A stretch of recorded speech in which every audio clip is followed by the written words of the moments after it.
వేద పరిరక్షణకు ప్రతి ఒక్కరూ కృషి చేయాలని రాష్ట్ర ప్రభుత్వ విప్ ఆది శ్రీనివాస్ పేర్కొన్నారు. రాజన్న సిరిసిల్ల జిల్లా వేములవాడలోని శ్రీ రాజరాజేశ్వర స్వామి దేవస్థానం ఆధ్వర్యంలో నిర్వహిస్తున్న శ్రీ పార్వతీ రాజరాజేశ్వర అఖిల భారత వేదశాస్త్ర స్మార్త ఆగమ విద్వత్ సదస్సు మరియు వేద స్మార్త పరీక్షా మహోత్సవాలు మంగళవారం ఘనంగా ప్రారంభమయ్యాయి. ఈ సందర్భంగా రాష్ట్ర ప్రభుత్వ విప్ ఆది శ్రీనివాస్ అర్చకులు వేద పండితులు స్వస్తితో స్వాగతం పలికారు. అనంతరం ఆయన శ్రీ భీమేశ్వర స్వామివారిని దర్శించుకుని ప్రత్యేక పూజలు నిర్వహించారు. ఆలయ మండపంలో స్వామివారి తీర్థ ప్రసాదాలను అందజేయగా ఆలయ ఈవో శ్రీమతి ఎల్. రమాదేవి స్వామివారి శేషవస్త్రం లడ్డూ ప్రసాదాన్ని అందజేశారు. అనంతరం వేద స్మార్త పరీక్షా మహోత్సవాల ప్రారంభానికి సంకేతంగా వేదం పంతులతో కలిసి జ్యోతిని వెలిగించి కార్యక్రమాన్ని ప్రారంభించారు. ఈ సందర్భంగా విప్ మాట్లాడుతూ వేదాలు మన సనాతన ధర్మానికి మూలస్తంభాలని అన్నారు.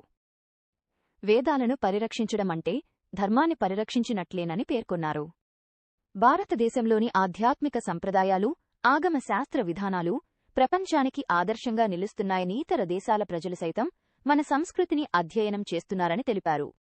వేద విద్యను భావితరాలకు అందించేందుకు ఇలాంటి వేద స్మార్త పరీక్షలు ఎంతో ఉపయోగపడతాయని అన్నారు.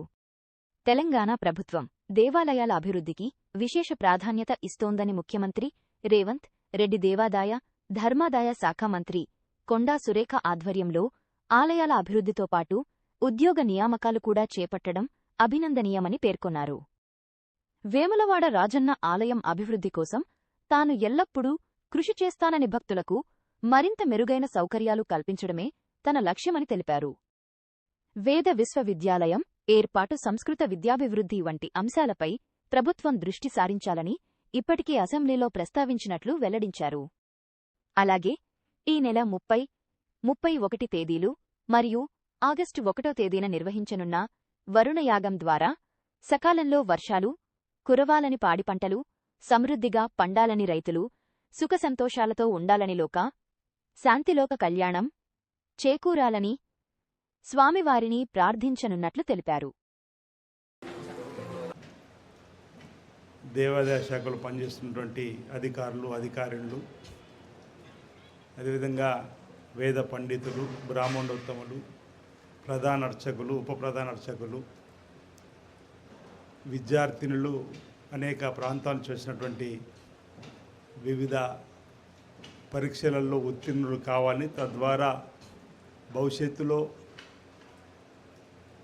లోక కళ్యాణం జరిగే విధంగా, లోక శాంతి జరిగే విధంగా ఈ వేదాల ద్వారా ఆయా ప్రాంతాల్లో ప్రజలకు దేవుని ఇవ్వడానికి కోసం ముందుకు వచ్చినటువంటి ప్రతి ఒక్కరికి, అదేవిధంగా ఇతర ప్రాంతాల నుంచి వచ్చినటువంటి అధ్యాపక బృందంగా ఏదైతే తిరుపతి నుంచి రావడం జరిగిందంటున్నారు, చెన్నై నుంచి రావడం జరిగిందంటున్నారు, కేరళ నుంచి కూడా రావడం జరిగిందంటున్నారు, సుమారు 160 పైచిలకు విద్యార్థులు ఆన్లైన్లో ఈ పరీక్షల కోసం వచ్చారని చెప్పి ఆంజనేయ శర్మ గారు నాకు చెప్పడం జరిగింది.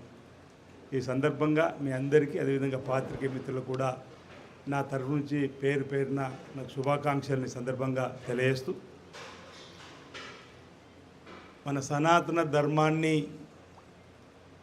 కాపాడుకునేటువంటి క్రమంలో మన భారతదేశము ఇతర దేశాలకు ఒక ముఖద్వారంగా మారి మన దేశంలో ఉన్నటువంటి ఈ పూజా విధానాలు కానీ, మన సంస్కృతి సాంప్రదాయాలను కానీ ఇతర దేశాల్లో కూడా అనుకరించేటువంటి సందర్భం, పరిస్థితి వస్తున్నటువంటి వేళ, అంటే మన సనాతన సాంప్రదాయం ఏ విధంగా ఉంది అని చెప్పడానికి కోసం మన చరిత్ర చూస్తే కూడా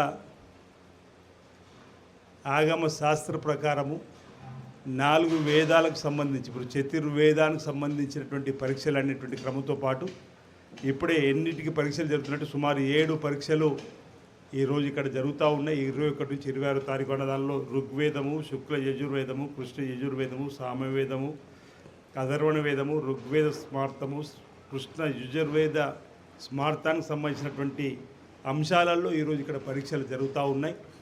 దీనికి సంబంధించి ఉత్తీర్ణత అయినటువంటి వారికి ఈరోజు మన పత్రాలు ఇవ్వడంతో పాటు వారికి భవిష్యత్తులో కూడా ప్రావీణ్యం సాధించని చెప్పడానికి ఉపయోగపడే విధంగా దక్షిణ కాశీగా పేరుగాంచినటువంటి శ్రీ రాజరావు సన్నిధిలో ఈ భారతదేశ స్థాయిలో ఇక్కడ జరగడం ఒక గర్వకారణంగా నేను భావిస్తూ ఉన్నా. ఇది రెండోసారి అనుకుంటాను నేను రావడం. ఈ భారతదేశ స్థాయిలో ఉన్నటువంటి వేదాలకు సంబంధించినటువంటి విద్యార్థులకు సంబంధించినటువంటి పరీక్షలు నిర్వహించడం, వారికి మరి పరీక్ష ఉత్తీర్ణమైన వారికి పత్రాలు అందివ్వడం అనేది ఆనందదాయకము, శుభదాయకము. తద్వారా మన సాంప్రదాయాన్ని కాపాడుకొని ముందుకు పోవడానికి కోసం